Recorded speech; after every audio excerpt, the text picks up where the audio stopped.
Hello दोस्तों, आपका स्वागत है हमारे चैनल चैंपियन जैद पर। मैं हूं आपका दोस्त मोहम्मद जैद।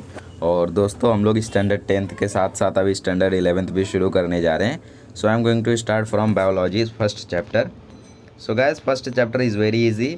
खाली थोड़े बहुत कॉन्सेप्ट हैं जो आप लोगों को क्लियर करने हैं। आप लोग खुद से पढ़ोगे तो भी समझ जाओगे, ठीक है। सो लिविंग वर्ल्ड है हम लोगों का फर्स्ट चैप्टर और सिर्फ 3 पेजेस में ख़त्म हो गया, ठीक है। So we will start studying now. Living world, what is the difference between living and non living thing? क्या तुम्हें रिकॉल हो रहा है? Enlist the character of the living organism, कौन से कैरेक्टर्स होते हैं लिविंग ऑर्गेनिजम्स के? क्या सभी ऑर्गेनिज्म सिमिलर होते हैं? जस्टिफाई और आंसर अगर होते हैं तो क्या रिकॉल हो रहा है? सबसे पहली बात कि लिविंग और नॉन लिविंग में डिफरेंस क्या है? आप बोलोगे कि सर जो ग्रो करता है वो लिविंग होता है, जो ग्रो नहीं करता है वो नॉन लिविंग होता है। अरे भाई, जो पत्थर रखा है उसके ऊपर धूल जम गई तो वो भी तो ग्रो हुआ, तो क्या इसका मतलब वो भी लिविंग है? आप लोग बोलोगे नहीं सर। दूसरा एग्जांपल, सर जो जी सकता है वो लिविंग है और जो नहीं जी सकता है वो नॉन लिविंग है। अरे भाई, पत्थर भी तो अपनी ज़िंदगी जी रहा है, उसको कौन तोड़ने आ रहा है? तो वो भी तो लिविंग हुआ। नहीं, कुछ ऐसा प्रोसेस है जिससे हम लोग डिफ्रेंशिएट कर सकते हैं। तो उन प्रोसेसेस में से कुछ है जैसे रिप्रोडक्शन, वो सभी चीज़ नहीं कर सकते। दूसरा है metabolism, metabolism non living being नहीं कर सकते। और तीसरा है ग्रोथ फ्रॉम इंटरनल, इंटरनल से ग्रोथ होनी चाहिए वो, ठीक है। चैप्टर तो खाली मैं चाहूँ तो 12 मिनट में ख़त्म कर सकता हूँ, बट आप लोगों को पूरा समझाना ज़रूरी है, ठीक है। तो आप लोग पूरा समझिए। तो नॉन लिविंग और लिविंग में फ़र्क क्या होता है? नॉन लिविंग में ग्रोथ होगी बट वो एक्सटर्नल ग्रोथ होगी, एक्सटर्नल फैक्टर से ग्रोथ होगी। धूल जम जाएगी, पानी आ जाएगा, लेयर बन जाएगा, डस्ट जम जाएगा, तो वो सब होएगा, ठीक है। बट अगर आप लिविंग हो तो आपका इंटरनल ग्रोथ होगा, इंटरनल से ग्रोथ होगा आप लोगों का। आपके ऊपर धूल जम के आप ग्रो नहीं होगे, समझे। So planet Earth is made up of biotic and abiotic components. The biotic components obviously the living being present around us, ठीक है। बायोटिक कंपोनेंट मतलब जो लिविंग है, अबायोटिक मतलब जो नॉन लिविंग है। The question is why do we call them living and how do they differ from non living? भाई वो नॉन लिविंग से अलग कैसे और हम उन्हें लिविंग क्यों कहते हैं, ये हम लोगों का क्वेश्चन है, ठीक है। तो इन क्वेश्चन का आंसर मैंने बताया, जो अंदर से ग्रोथ कर सके, जो रिप्रोडक्शन कर सके, जो मेटाबॉलिज्म परफॉर्म कर सके। यहाँ पे ये भी क्वेश्चन था, analyst the character of the living organism. Living organism के कैरेक्टर कौन कौन से होते हैं? रिप्रोड्यूस करना, मेटाबॉलिज्म करना, ग्रोथ करना और ऐसे सेल डिवीज़न करना, ऐसे बहुत सारे प्रोसेसेस हैं हम लोगों के, ऐसे कैरेक्टर्स हैं हम लोगों के, ठीक है। So basic principles of life में हम लोग यही सब पढ़ते हैं। The living being once produced has to survive. एक बार कोई पैदा हुआ तो उसे सर्वाइव करना ही है। सर्वाइवल के लिए उसको एनर्जी चाहिए और कई सारे उसको मेनी केमिकल मॉलिक्यूल्स चाहिए, ठीक है। एनर्जी के लिए उसको मेटाबॉलिज्म परफॉर्म करना होगा, आप लोगों को मालूम है, लास्ट ईयर आप लोगों ने पढ़ा है। एंड मेटाबॉलिज्म 2 चीज़ों में डिवाइड होता है। Metabolism is divided into 2 things, that is catabolism and anabolism. Okay, so मैं फुल फॉर्म तो नहीं लिख रहा हूँ बट समझ लो। मेटाबॉलिज्म में कैटाबॉलिज्म होता है, कैटाबॉलिज्म में कुछ ब्रेक डाउन होता है, ठीक है, ब्रेक डाउन ऑफ मॉलिक्यूल्स। और एनाबॉलिज्म में सिंथेसाइज होता है, सिंथेसाइज होता है मतलब नए मॉलिक्यूल बनते हैं। तो जब ब्रेक डाउन होता है पुराने मॉलिक्यूल्स का तो वहाँ पर एनर्जी भी जनरेट होती है उनके ब्रेक डाउन के साथ साथ, ठीक है। तो इस तरीके से नए मॉलिक्यूल बनने में मेटाबॉलिज्म मतलब पूरे प्रोसेस में हम लोगों को एनर्जी मिलती है। So metabolism is one of the greatest process of living organisms. From birth onwards, organisms show tendency of growth and development. This growth is a well orchestrated process. You might have observed sand mounds, boulders grow, etc. The growth is not from within and hence these are not living beings. जो चीज़ मैंने बताई यहाँ पे differentiate ही किया जा रहा है। Birth के बाद ही आप लोगों का जो बॉडी है उसमें ग्रोथ होते ही रहता है। कब तक ग्रोथ होते रहता है? लाइफ टाइम तक, ठीक है। आप बोलोगे सर कैसे? इंसान की हाइट तो रुक जाती है कुछ समय बाद। अरे भाई, हाइट रुकी है, तुम नाखून देखो, तुम बाल देखो, तुम और भी सारी चीज़ें देखो, तो उनकी ग्रोथ तो हो रही है। डेथ तक आपके बाल बढ़ेंगे, आपके नाखून बढ़ेंगे, ये सब चीज़ें तो नहीं ख़त्म होने वाली है ना। और आप लोग बात कर रहे हो हाइट की, तो वो भी होता है बट थोड़ा बहुत सा होता है, हम लोगों को समझ में भी नहीं आता है, ठीक है। ग्रोथ होते रहता है हम लोगों की बॉडी में डेथ तक। और आप लोगों ने देखा होगा कि सैंड माउंट्स की वजह से जो बोल्डर्स हैं, बोल्डर्स मतलब बड़े बड़े पत्थर हैं, उन पर लेयर जम जाता है मिट्टियों का, तो वो भी ग्रो होते हैं। तो इनकी ग्रोथ क्या होती है? वो एक्सटर्नल ग्रोथ होती है वो बोल्डर्स की। That's why they are not called living beings. And हम लोगों की ग्रोथ विद इन होती है। विद इन होती है मतलब हमारी बॉडी के अंदर से होती है, हमारे सेल्स से होती है, हमारे ऑर्गन्स की होती है। तो इसलिए हम लोगों को लिविंग बींग कहते हैं, समझा आप। Growth and development are not the process which have unlimited time spend, ठीक है।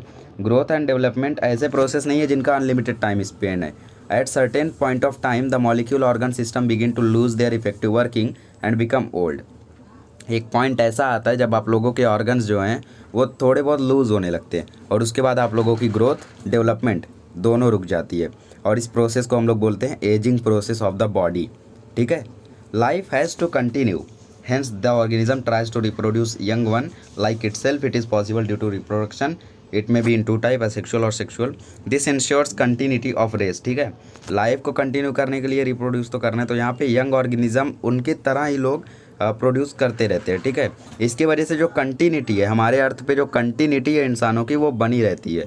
Mules, sterile worker bees do not reproduce. Mule जानते हैं हम लोग, सराइल वर्कर जानते हैं बीज, तो ये लोग रिप्रोड्यूस नहीं कर सकते बिकॉज म्यूल तो आप लोग जानते हो गधे और घोड़े से बनता है, तो वो रिप्रोड्यूस नहीं कर सकता है। ये टार लिविंग, फिर भी वो लिविंग है। तो यहाँ पे क्या बोला है कि क्या हम लोग रिप्रोडक्शन को बोल सकते हैं लिविंग और नॉन लिविंग का डिफ्रेंशिएशन का पॉइंट? नहीं बोल सकते हैं। ठीक है, हम लोग मेटाबॉलिज्म को सिर्फ बोल सकते हैं और अभी मेटाबॉलिज्म को भी यहाँ पे गलत ठहरा दिया जाएगा। ठीक है, देखो यहाँ पे क्या बोला, इवेंचुअली थोड़ा सा वीडियो लंबा होएगा बट समझ जाओ। देखो अभी जो म्यूल्स हैं वो तो रिप्रोड्यूस कर नहीं सकते। ठीक है, तो मैंने क्या कहा, जो रिप्रोडक्शन कर सके वो लिविंग है। तो भाई म्यूल तो रिप्रोड्यूस नहीं कर पा रहे, तो क्या वो नॉन लिविंग है? लेकिन वो भी तो लिविंग है। तो हम लोग रिप्रोडक्शन को इंक्लूसिव कैरेक्टर नहीं बोल सकते लाइफ का। इंक्लूसिव कैरेक्टर मेटाबॉलिज्म है, जिसको हम लोग अभी गलत साबित करेंगे। Okay, as the body loses its capacity to perform metabolism the organism dies. जैसे जैसे बॉडी की जो कैपेसिटी होती है वो मेटाबॉलिज्म नहीं परफॉर्म कर पाती है, ऑर्गेनिज्म मर जाता है। Any living being responds to thermal, chemical और biological changes in the surrounding. कोई भी लिविंग बीइंग हो, वो थर्मल, केमिकल, कोई भी बायोलॉजिकल चेंज अगर सराउंडिंग में होता है तो उससे रिस्पॉन्ड करता है, उसके हिसाब से रहता है। ये एक यूनिक प्रॉपर्टी है लिविंग बीइंग की। अभी आप गांव में जाओ तो आपकी बॉडी अलग शिफ्ट हो जाएगी उसके एनवायरनमेंट के हिसाब से। मुंबई में आओ फिर से अलग शिफ्ट हो जाएगी। ठीक है, तो जगह के हिसाब से हमारी बॉडी चेंज होते रहती है, एक यूनिक प्रॉपर्टी है। There is immense diversity in the living organism since time immemorial. Variety of organism are living together on earth. कई सारे वेराइटी के ऑर्गेनिजम्स हमारे अर्थ पे रह रहे हैं। In order to understand the inter relation between living and non living as well as between two beings और groups, systematic study of these is essential. ठीक है, अगर हम लोगों को समझना है कि क्या फ़र्क है लिविंग नॉन लिविंग में और उनका इंटर रिलेशन क्या है, उसके लिए हमें सिस्टमैटिक स्टडी करना ज़रूरी है। This data is also important for various industries and agriculture. ये डेटा जो है ये कई सारी इंडस्ट्रीज़, एग्रीकल्चर के लिए भी बहुत ज़्यादा इंपॉर्टेंट होता है। Intensive laboratories and field studies in order to identify and classify the organism from strong basis for meaningful use of the collected data। ठीक है, कई सारी लेबोरेटरीज़ हैं, कई सारी फील्ड स्टडीज़ हैं, ये की जाती हैं ताकि हम लोग आइडेंटिफाई कर सके और क्लासीफाई कर सके ऑर्गेनिज्म को उसके बेसिस से। ठीक है, ताकि उससे डेटा अच्छा मिल सके। अगर हमें डाइवर्सिटी को पढ़ना है तो कई सारे aids, taxonomical aids can be used. Taxonomical मतलब होता है रैंक बेस्ड एड्स, मतलब कि आप लोगों का रैंक होता है ऑर्गेनिज्म का। ठीक है, नेक्स्ट चैप्टर में हम लोग इसको डिटेल में पढ़ेंगे, डोंट वरी अबाउट दैट। अभी इतना समझ लो कि टैक्सॉन मतलब होता है आप लोगों का रैंक। ठीक है, these include herbaria, botanical garden, museum, biodiversity park. अभी इन्हीं चीज़ों के बारे में हम लोग पढ़ने जा रहे हैं। Can you tell how can we study large number of organism at a glance. कई सारे लार्ज नंबर ऑफ ऑर्गेनिज्म को हम लोग कैसे पढ़ सकते हैं। Whether all organism prepare their own food. नहीं, ये तो गलत बात है, खुद का फूड खुद नहीं बनाते सब लोग। हाउ कैन वी स्टडी में क्या आएगा आप लोगों का, अगर हम लोग लोगों को क्लासीफाई करें तो हम लोग उनकी सिस्टमेटिक स्टडी से क्या कर सकते हैं। अगर एक के बारे में हम लोग पढ़ दिया, मतलब प्लांट किंगडम प्लांटे में आपका थैलोफाइटा है, ब्रेयोफाइटा है, टेरिडोफाइटा है, ये तो पता ही होगा ना भाई, लास्ट ईयर का 9th का याद ही होगा। ठीक है, तो एंजियोस्पर्म है, जिम्नोस्पर्म है। एंजियोस्पर्म, जिम्नोस्पर्म फेनेरोगैम्स में है और क्रिप्टोगैम्स में आपका थैलोफाइटा, ब्रेयोफाइटा और टेरिडोफाइटा है। ठीक है, तो क्रिप्टोगैम की खाली मैं बात करूं तो थैलोफाइटा में बहुत सारे पौधे होंगे, बट किसी एक पौधे के बारे में आपने पढ़ लिया तो समझ लो आपने पूरा थैलोफाइटा पढ़ लिया। तो इसीलिए इस तरीके से हम लोग एक ग्लैंस में पढ़ सकते हैं, शॉर्ट में पढ़ सकते हैं लार्ज नंबर ऑफ ऑर्गेनिजम्स को। Which features of can be considered as all inclusive characters of life. Why, इसमें आप लोगों को फीचर्स लिखने हैं जिनको इंक्लूसिव कैरेक्टर कहा जा सकता है लाइफ का। ठीक है, तो इसमें मेटाबॉलिज्म, ग्रोथ, डेवलपमेंट, इस तरीके से आप लोग और भी प्रोसेस है, सेल डिवीज़न, ये सब प्रोसेस लिख सकते हो।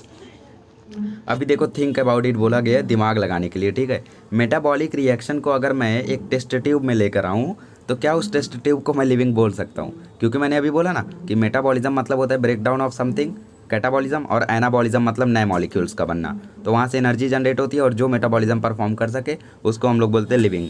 तो यहाँ पे टेस्ट ट्यूब भी तो लिविंग विंग कह सकते हैं हम लोग, क्योंकि वो भी तो मेटाबॉलिज्म परफॉर्म कर रहा है। तो थिंक अबाउट इट बोला गया, बड़ा ही मज़ेदार सा क्वेश्चन है। तो आप लोग सोचो कि क्या उसको बोल सकते हैं हम लोग लिविंग विंग। इवेंचुअली तो हम लोग उसको नहीं बोल सकते, क्योंकि वो हम लोग करा रहे हैं रिएक्शन, ठीक है, डेमॉन्स्ट्रेट हम लोग कर रहे हैं, वो खुद थोड़ी ना कर रहा है, और हमारी बॉडी खुद करती है, समझे, इसलिए वो उसको हम लोग लिविंग नहीं बोल सकते, ठीक है। और एक बोला गया यहाँ पर बढ़िया सा, now days patients are declared brain dead. आज के दिनों में कई सारे पेशेंट्स को ब्रेन डेड डिक्लेयर कर दिया जाता है। तो उनका ब्रेन तो कोई रिस्पॉन्ड कर नहीं रहा है, सेल्फ कॉन्शियसनेस तो है नहीं, तो क्या वो लिविंग है या फिर नॉन लिविंग है? फिर भी वो लिविंग है, ठीक है। भले ही उनका ब्रेन नहीं रिस्पॉन्ड कर रहा है, बट बाकी सारे पार्ट्स तो चल रहे हैं, समझे। बाकी सारे पार्ट्स हालांकि ब्रेन पर ही चलते हैं, बट फिर भी कुछ ऐसी चीज़ें जो इनवॉलेंट्री मूवमेंट है, सो हार्ट बीट बाकी सब तो चल रहा है ना, तो इसलिए उसको लिविंग ही डिक्लेयर करेंगे, नॉन लिविंग नहीं कह सकते। तो बढ़िया बढ़िया क्वेश्चन पूछा है, बढ़िया से पढ़ो आप लोग। सिर्फ ये फर्स्ट चैप्टर 3 पेज का, इसका मतलब ये नहीं कि इसमें कोई जानकारी नहीं है। चलो हर्बेरियम के बारे में मैं आपको बताता हूँ। सो हर्बेरियम जो होता है वो हर्बेरिया का प्लूरल है, ठीक है। Was coined by Pitton de Tournefort in the book elements, ठीक है। एलिमेंट्स एक बुक लिखी थी इन्होंने, उस बुक में इन्होंने इस वर्ड को कॉइन किया था। Art of herbarium was initiated by Italian taxonomist लूका गिनी, ठीक है। लूका गिनी एक बहुत ही बड़े साइंटिस्ट थे, इवेंचुअली ये प्रोफेसर थे, ठीक है। हम लोग नीचे इनकी बायोग्राफी पढ़ेंगे। तो आर्ट ऑफ हर्बेरियम इन्होंने ही इनिशिएट किया था, और 1490 से 1556 का तक इनकी लाइफ स्पैन थी। तो सोचिए इतनी लाइफ में इन्होंने वो उस टाइम पे, आज से 600 साल पहले या 500 साल पहले इन्होंने हर्बेरियम को इंट्रोड्यूस किया।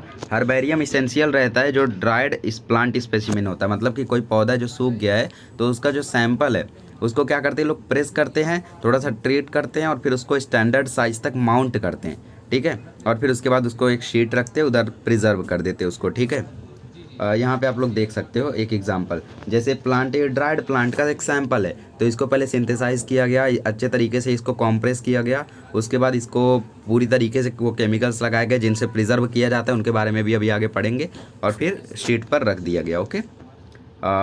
डेट प्लेस ऑफ कलेक्शन, अभी नीचे क्या बोला है कि यहाँ पे जो लेबल रहता है, यहाँ पे कौन से डेट पे ये कलेक्ट किया गया था, कौन से किंगडम का है, कौन से चीज़ का है, पूरे इसके कैरेक्टर्स, हाइलाइट्स, इकोलॉजिकल पिक्युलियरिटीज, सब कुछ यहाँ पे सेम शीट पर रिकॉर्ड किया जाता है, ठीक है।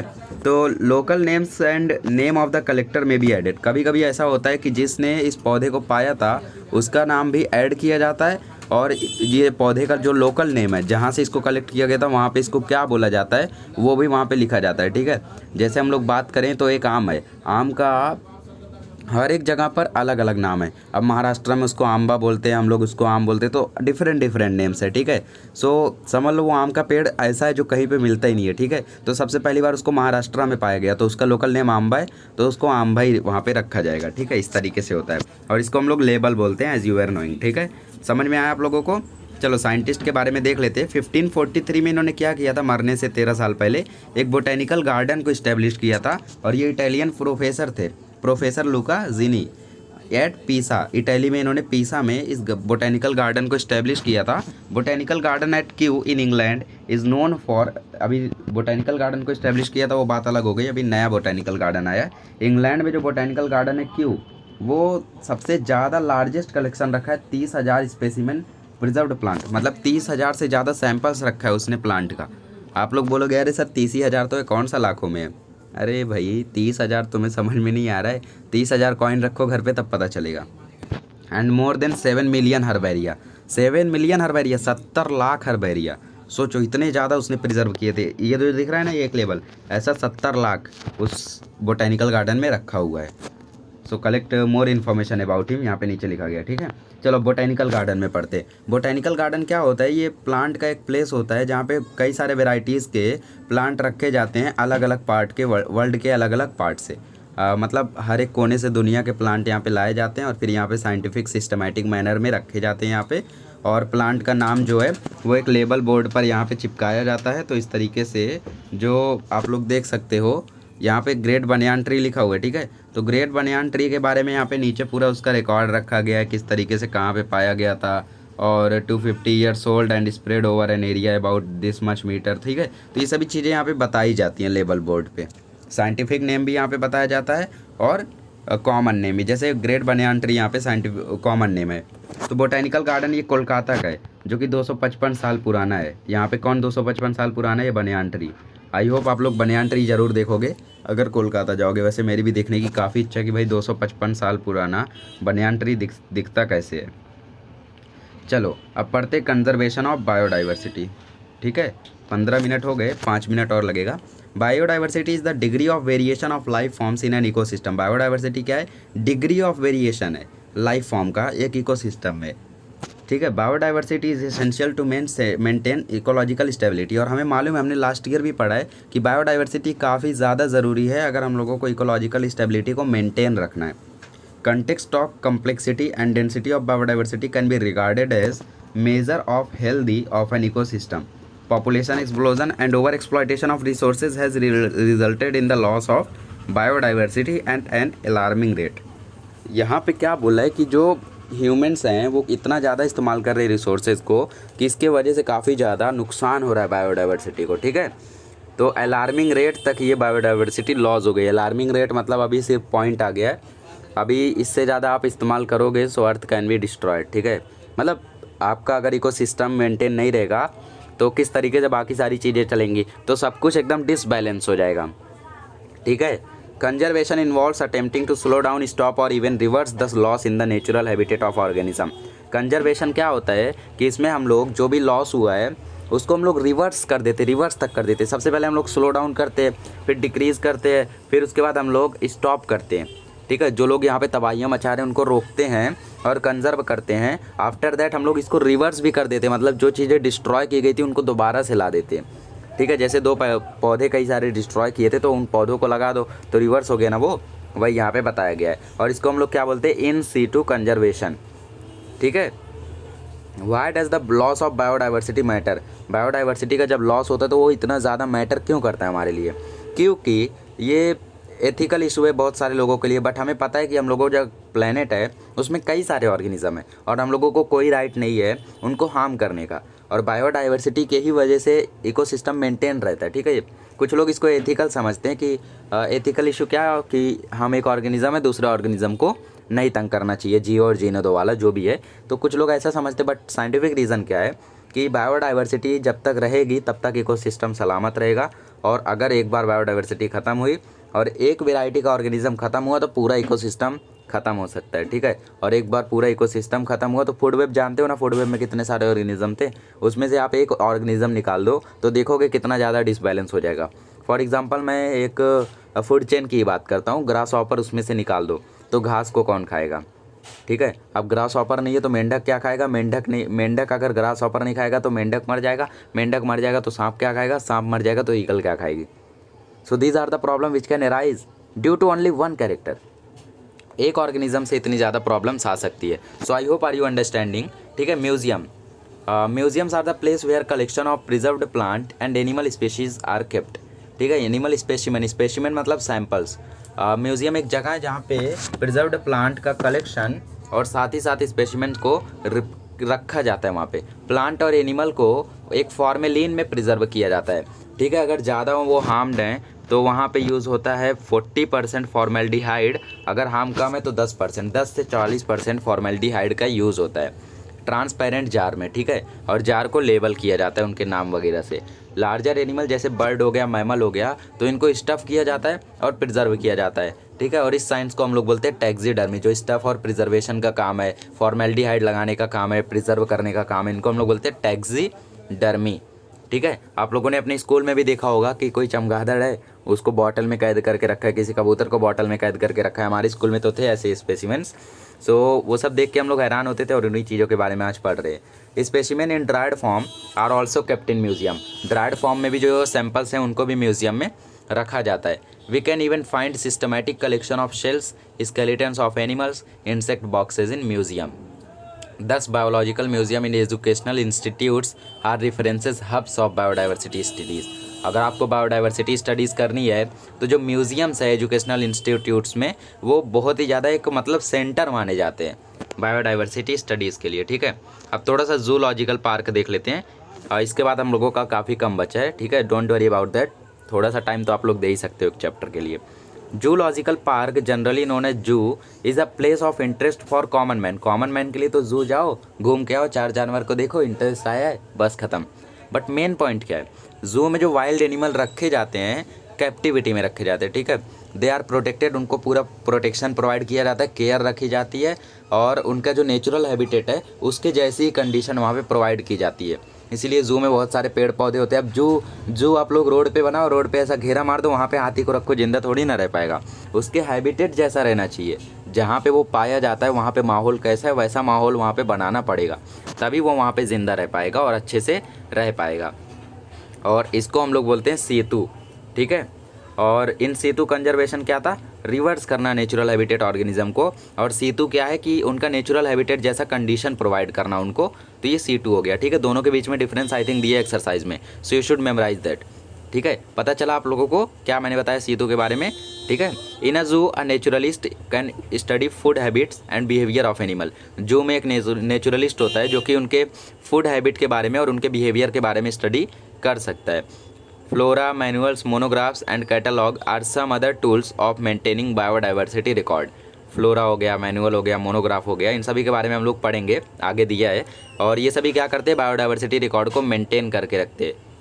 Flora is the plant life occurring in a particular area on time. Flora क्या है, प्लांट लाइफ जो कि एक पर्टिकुलर एरिया में टाइम पे ऑकर होता है, उसको हम लोग बोलते हैं फ्लोरा। मोनोग्राफ क्या होता है, किसी एक सिलेक्टेड बायोलॉजिकल ग्रुप के बारे में हम लोगों को इन्फॉर्मेशन प्रोवाइड करेगा, डिस्क्राइब करेगा। और मैनुअल क्या होता है, इन्फॉर्मेशन प्रोवाइड करता है, की प्रोवाइड करता है, आइडेंटिफिकेशन ऑफ प्लांट का एक पर्टिकुलर एरिया में किस तरीके से वो होता है वो प्रोवाइड करता है, ठीक है। तो की वगैरह के बारे में नीचे दिया गया है, लास्ट पॉइंट है जो कि biodiversity park in an ecological assemblage of specimen that form self sustaining communities on degraded barren landscape. Example late Uttam Rao Patil biodiversity park, Gureghar, Mahabaleshwar, ठीक है। इकोलॉजिकल असेंबलेज, ठीक है, जो इस स्पीसीज़ हैं जो कि डिग्रेड होते जा रहे हैं, ठीक है। तो ऐसे डिग्रेडेड या फिर बैरन लैंडस्केप पे यहाँ पे मतलब डिग्रेडेड और लैंडस्केप की बात हुई, स्पीसीज़ की बात नहीं हो रही, ठीक है। स्पीसीज़ जो कि सेल्फ सस्टेनिंग कम्युनिटीज़ बनाती हैं, तो एक उत्तम राव पाटिल थे जो कि अभी नहीं है, तो बायोडाइवर्सिटी पार्क उन्होंने बनाया था महाबलेश्वर में, ठीक है। तो बायोडाइवर्सिटी पार्क बनाने के बाद वहाँ पे उन्होंने कई सारे ऑर्गेनिजम्स को प्रिजर्व किया।